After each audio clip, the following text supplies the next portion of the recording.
맨하탄 지하철에서 한 미치광이가 드라이버로 61세 남성의 머리와 얼굴을 찌른 뒤 도주해 경찰이 범인을 찾고 있습니다. 배우이자 가수인 자렐 레토가 9일 세계를 대표하는 초고층 빌딩 중의 하나인 엠파이어 스테이트 빌딩 등반을 시도 꼭대기에 올랐습니다. 바이든 대통령과 시진핑 국가주석이 15일 정상회담을 가지며 한반도 비핵화 의지를 밝힐 것으로 알려졌습니다.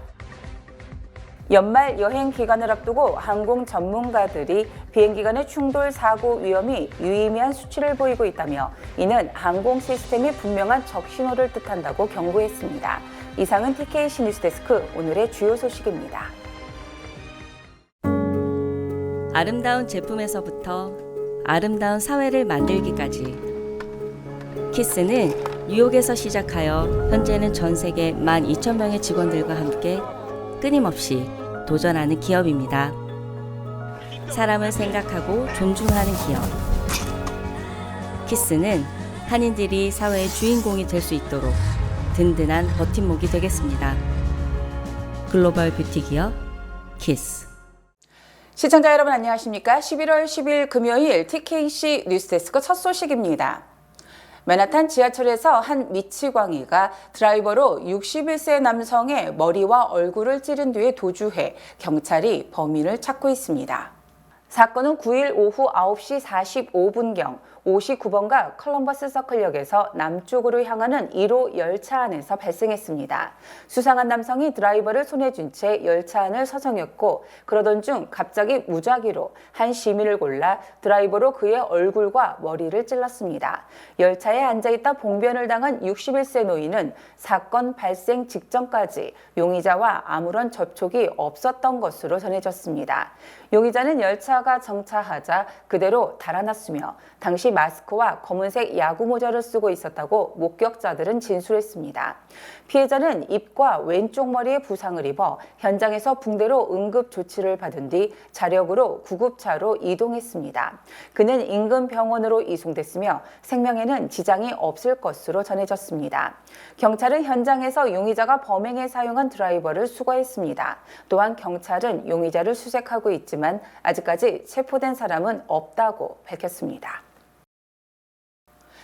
배우이자 가수인 자렐 레토가 9일 세계를 대표하는 초고층 빌딩 중의 하나인 엠파이어 스테이트 빌딩 등반을 시도 꼭대기에 올랐습니다.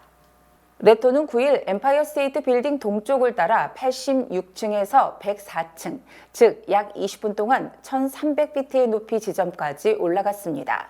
자렐 레토는 빨간색 점프 슈트를 입은 채 긴장보다는 설렘이 더 컸으며 하지만 생각보다 훨씬 힘들었다고 말하며 피 묻은 왼손을 들어 올려 날카로운 모서리의 증거를 과시했습니다. 레토는 다가오는 30 Seconds to Mars 월드 투어를 홍보하기 위해 역사상 최초로 합법적으로 엠파이어 스테이트 빌딩을 오른 주인공이 됐습니다. 바이든 대통령과 시진핑 국가주석이 15일 정상회담을 가지며 한반도 비핵화 의지를 밝힐 것으로 알려졌습니다.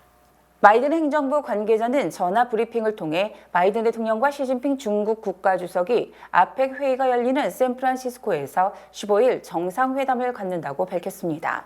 미중 정상회담은 지난해 11월 발리 회담 이후 1년 만이자 두 번째이며 온라인 회담을 포함하면 바이든 대통령 취임 이후 7번째 정상 간의 소통입니다.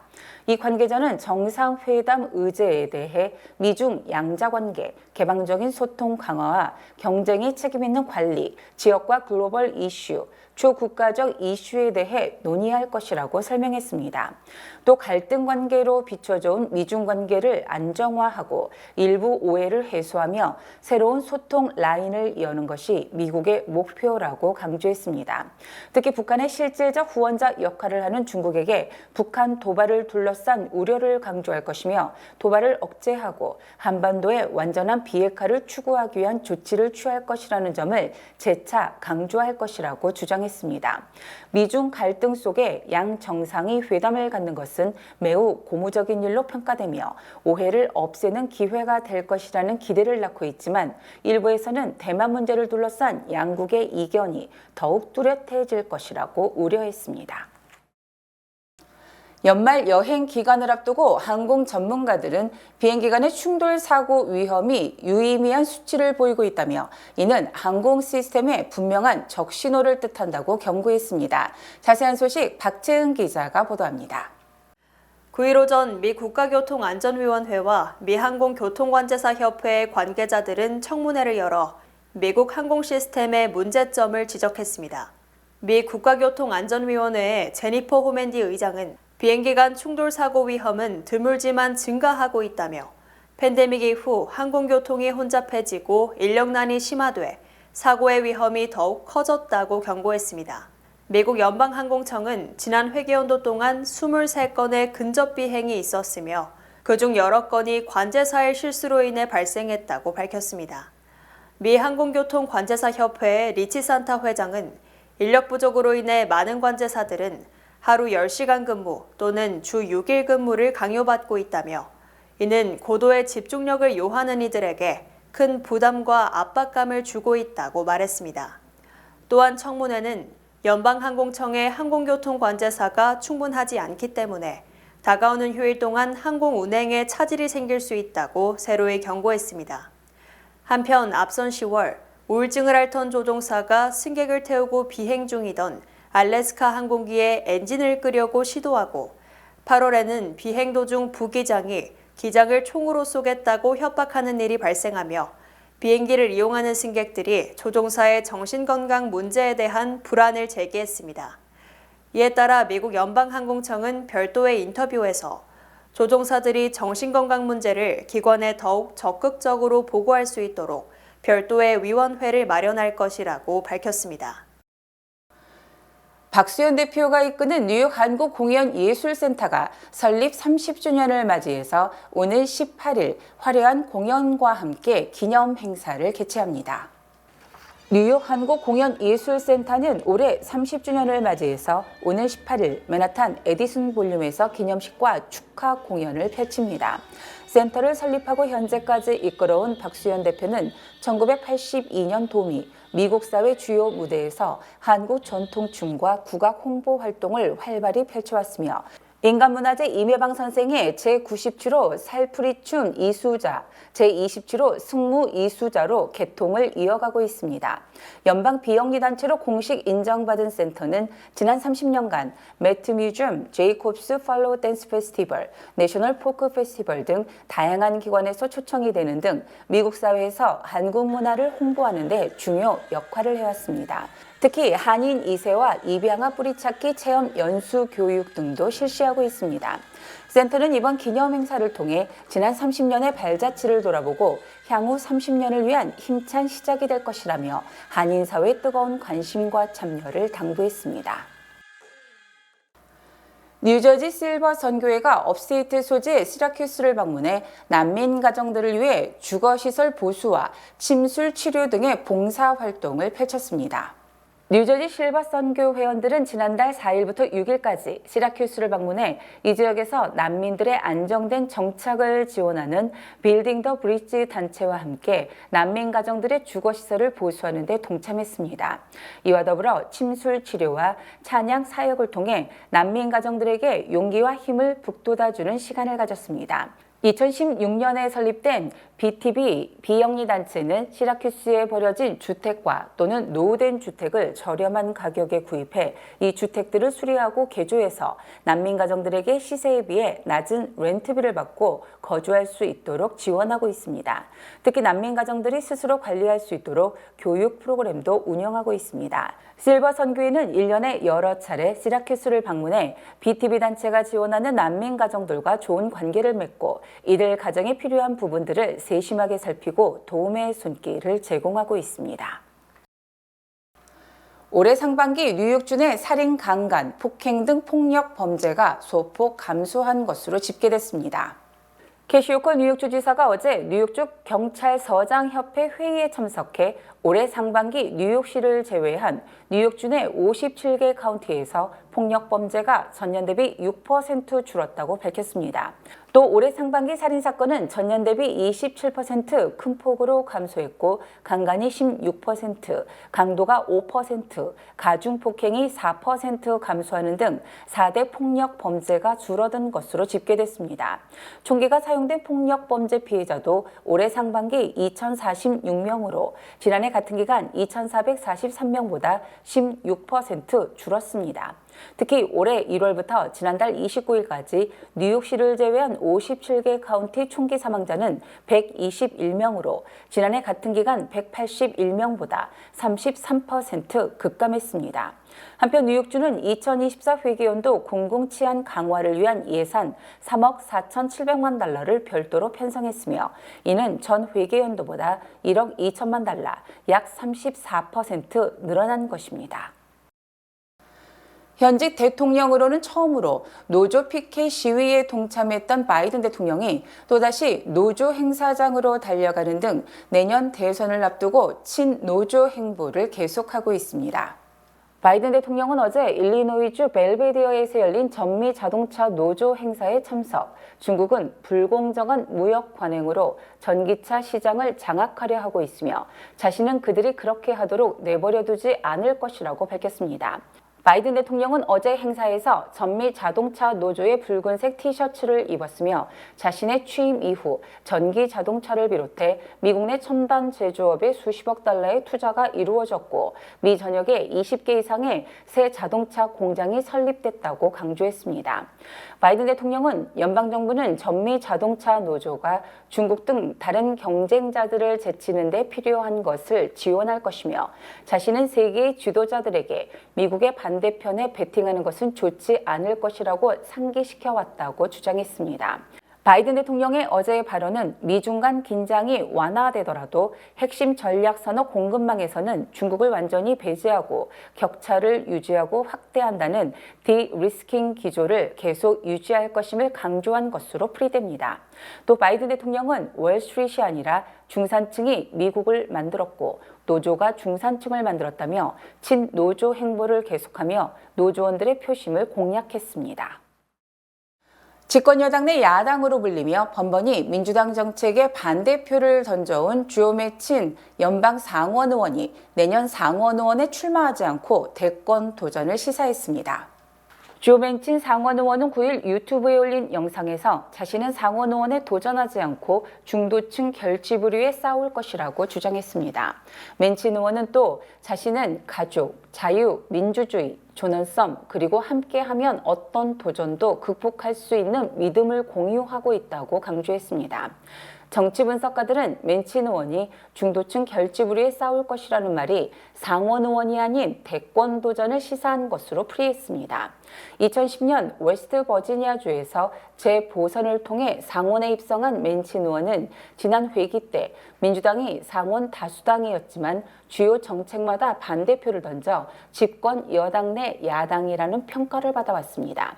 특히 맨친 의원은 민주당 내 제3후보 중에 가장 유력한 후보로 거론되고 있으며 바이든 대통령에게 불출마 압력이 쇄도하고 있는 것을 감안하면 바이든의 대안이 될 가능성도 배제할 수 없습니다.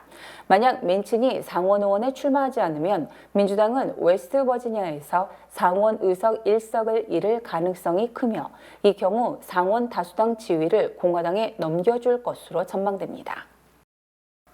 한국 시간 10일부터 재외동포 기본법이 시행에 들어감으로써 재외동포들의 법적 지위 등이 대폭 강화됐습니다. 재외동포 기본법은 지난 4월 국회 본회의를 통과한 뒤 지난 5월 9일 공포돼 6개월 만인 10일 정식 발효됐습니다. 재외동포 기본법은 재외동포 정책의 기본 목표와 방향을 법으로 제정함으로써 그동안 주먹구구에 그쳤던 재외동포 정책의 법적 근거가 확립됐으며 재외동포청장은 5년마다 관련 중앙행정기관의 장들과 협의, 재외동포 정책을 수립 시행해야 합니다. 또 재외동포 정책에 관한 주요 사항을 심의 조정하기 위해 25명 이내의 위원으로 구성이 되는 재외동포 정책위원회를 두고 위원장은 외교부 장관이, 실무위원장은 재외동포청장이 맡도록 했습니다. 이외에도 재외동포청장은 재외동포 정책의 수립과 시행을 위해서 재외동포 사회 현황에 대한 실태 조사를 할 수 있도록 했으며, 재외동포와 대한민국 간의 유대 강화를 위해 매년 10월 5일을 세계 한인의 날로 정하고 10월 3일부터 10월 9일까지 세계 한인 주간으로 정했습니다. 제롬 파월 연준 의장의 또다시 금리 인상 가능성을 언급, 주식시장이 요동치고 원달러 환율은 다시 소폭 상승했습니다.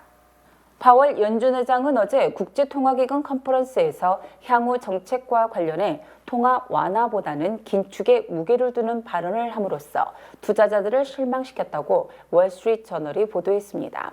파월 의장은 몇 달 동안의 좋은 데이터로 인해 잘못된 방향으로 이끌릴 위험과 동시에 금리를 너무 높게 올리는 위험을 피하기 위해 경제 상황을 면밀히 주시할 것이라고 말했습니다.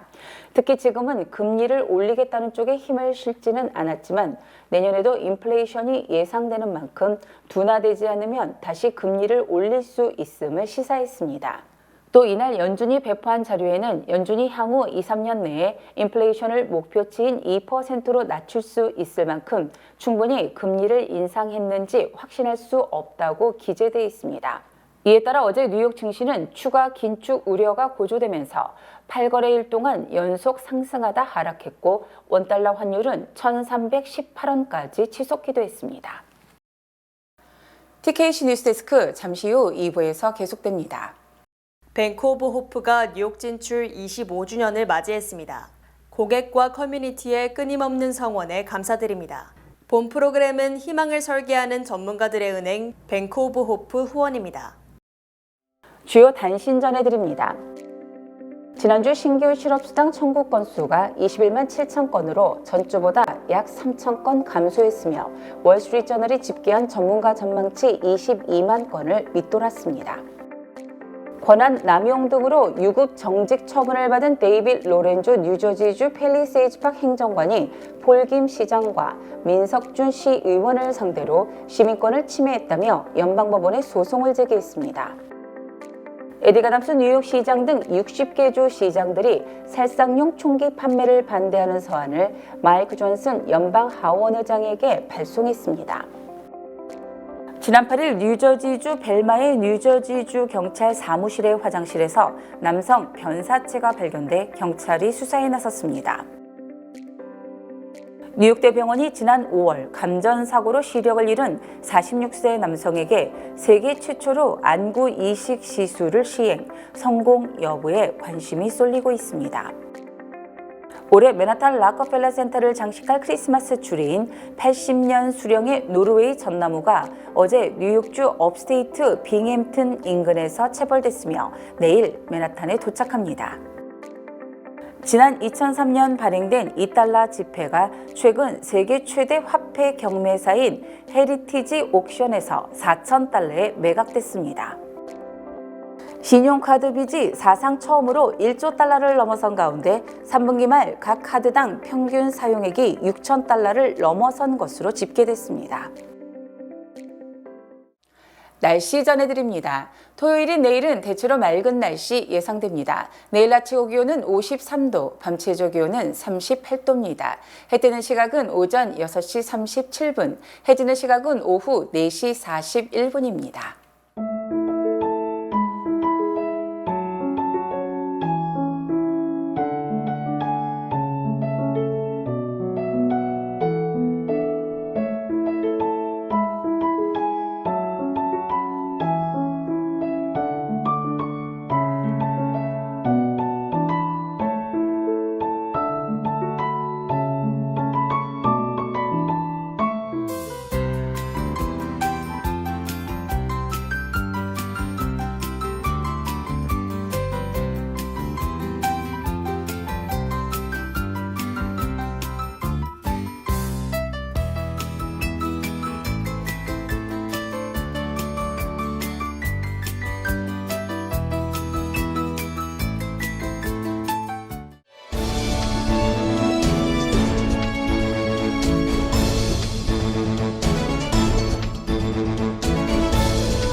11월 12일부터 제22대 국회의원 선거에 투표하기 위한 재외선거 유권자 등록이 시작됩니다. 국외부재자는 11월 12일부터 내년 2월 10일까지 신고가 가능하며 재외선거인 등록 신청은 내년 2월 10일까지 가능합니다. 재외유권자 등록은 공관 방문, 우편, 이메일로 할 수 있으며 중앙선거관리위원회 인터넷 신고 및 신청 홈페이지를 통해서도 간편하게 신청이 가능합니다. 기간 안에 재외유권자 등록을 마쳐 다가오는 선거에 소중한 한 표를 행사해주세요.